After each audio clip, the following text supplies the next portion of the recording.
এবার একবার আবহাওয়ার খবরে নজর রাখা যাক। কতদিন এই ভালো দিন থাকবে? আবার তাপপ্রবাহ শুরু হবে না তো? এই যে মাঝে মধ্যে বৃষ্টি হচ্ছে, তাতে আবহাওয়া মনোরম হয়ে গেছে, এইরকমই থাকবে? নাকি গ্রীষ্ম তার রূপ দেখাবে? বৈশাখ শেষ হচ্ছে, জ্যৈষ্ঠ আসছে, বৈশাখ শেষ আর জ্যৈষ্ঠ, বৈশাখ জ্যৈষ্ঠর এই সময় সবচেয়ে মারাত্মক অবস্থা হয়। তার কারণ ঘাম, প্যাচ প্যাচে ঘাম, অস্বস্তিকর আবহাওয়া। তার মধ্যে যদি আবার সেই আগের মতো তাপপ্রবাহ চলে তাহলে তো আরো মুশকিল। তো হাওয়া অফিস কি বলছে?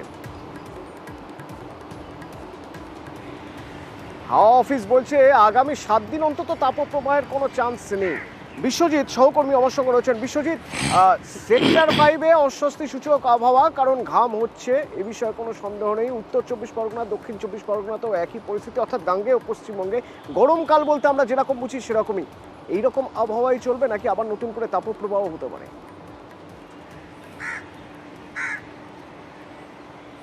না দেখো, বৃষ্টি হবে, বিক্ষিপ্তভাবে বৃষ্টি হবে। সোমবার পর্যন্ত এই বিক্ষিপ্তভাবে ঝড় বৃষ্টির সতর্কতা দিচ্ছে আলিপুর আবহাওয়া দপ্তর। তবে যতক্ষণ রোদ থাকবে ততক্ষণ একেবারে জ্বালিয়ে পুড়িয়ে দেওয়ার মতো রোদ হবে। কারণ এই যে বঙ্গোপসাগর থেকে জলীয় বাষ্প প্রচুর পরিমাণে ঢুকছে, তাতে যেমন একটা আর্দ্রতা বেশি থাকবে বাতাসে, পাশাপাশি এই যে রোদ হবে যখন, অর্থাৎ সূর্যের প্রখর তাপ যাকে বলে, ঠিক সূর্য যখন থাকবে তখন এই প্রখর তাপ থাকবে। আর তারপর আংশিক মেঘলা আকাশ, কখনো মেঘলা আকাশ হবে, এবং একই সঙ্গে আর্দ্রতা, অর্থাৎ যে বলছিলাম যে জোড়া ঘূর্ণাবর্ত রয়েছে এই মুহূর্তে, এবং নিম্নচাপ অক্ষরেখা রয়েছে দুটি গাঙ্গেয় পশ্চিমবঙ্গের উপর দিয়ে। তার ফলে প্রচুর জলীয় বাষ্প ঢুকছে।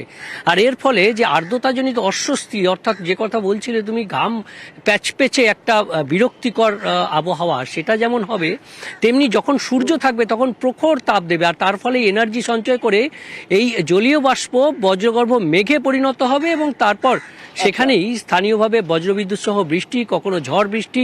আজও দক্ষিণবঙ্গের 6 জেলায় কালবৈশাখীর মতো পরিস্থিতি, অর্থাৎ 50 থেকে 70 কিলোমিটার গতিবেগে দমকা ঝোড়ো হাওয়া।